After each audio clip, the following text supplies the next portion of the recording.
जय श्री राधे भक्तों।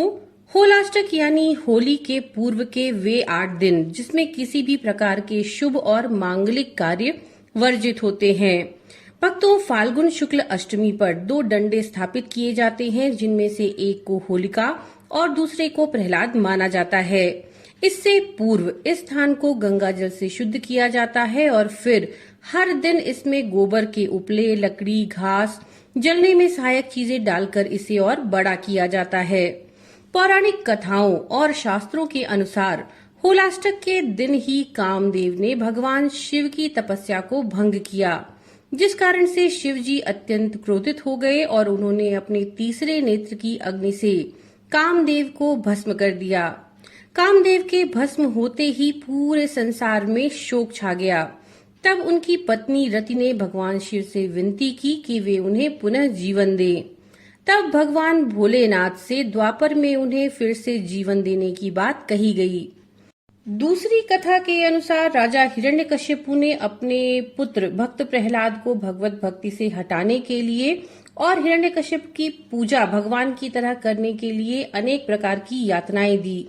लेकिन जब किसी भी तरकीब से बात नहीं बनी तो होली से ठीक 8 दिन पहले उन्होंने प्रहलाद को मारने का प्रयास आरंभ कर दिया।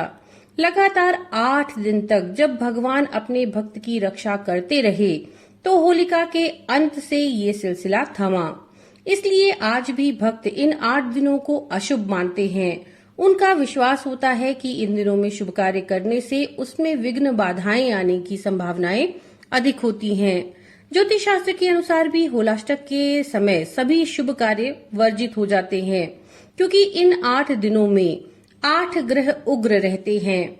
इन 8 दिनों में अष्टमी को चंद्रमा, नवमी को सूर्य, दशमी को शनि, एकादशी को शुक्र, द्वादशी को गुरु, त्रयोदशी को बुध, चतुर्दशी को मंगल और पूर्णिमा को राहु उग्र रहते हैं।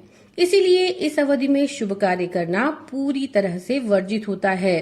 तो किन किन कार्यों को हमें इस होलाष्टक की अवधि में बिल्कुल नहीं करना चाहिए, तो चलिए अब ये देख लेते हैं। पहला कार्य है विवाह। होली के पूर्व के 8 दिनों में कभी भूल से भी विवाह नहीं करना चाहिए जब तक कि कोई विशेष योग ना हो। इसी प्रकार से नामकरण और मुंडन संस्कार भी इस समयावधि में नहीं करना चाहिए। भवन निर्माण भी शुरू नहीं करना चाहिए। अगर आपको भवन निर्माण कराना है तो होली के बाद ही नए भवन के निर्माण का शुभारंभ कराइए। हवन यज्ञ करना भी, विशेष तौर पर अगर कोई कामना से आप कोई हवन या यज्ञ करना चाहते हैं तो इस समयावधि में आपको बिल्कुल नहीं करना चाहिए, क्योंकि उससे उसका पूरा फल नहीं प्राप्त होता। इसके अतिरिक्त अगर आप कोई नई नौकरी ज्वाइन करना चाहते हैं तो होलाष्टक की समयावधि में मत कीजिए। प्रयास ये कीजिए कि होलाष्टक के बाद करें। अगर बहुत आवश्यक है तो ज्योतिषाचार्य से मुहूर्त दिखवा करके आप फिर ज्वाइन कर सकते हैं। इसके अलावा इस समयावधि में भवन, वाहन आदि की खरीदारी से भी हमें बचना चाहिए। यहाँ तक कि अगर हो सके तो शगुन के तौर पर कोई पैसा आदि इस समयावधि में आप ना दें।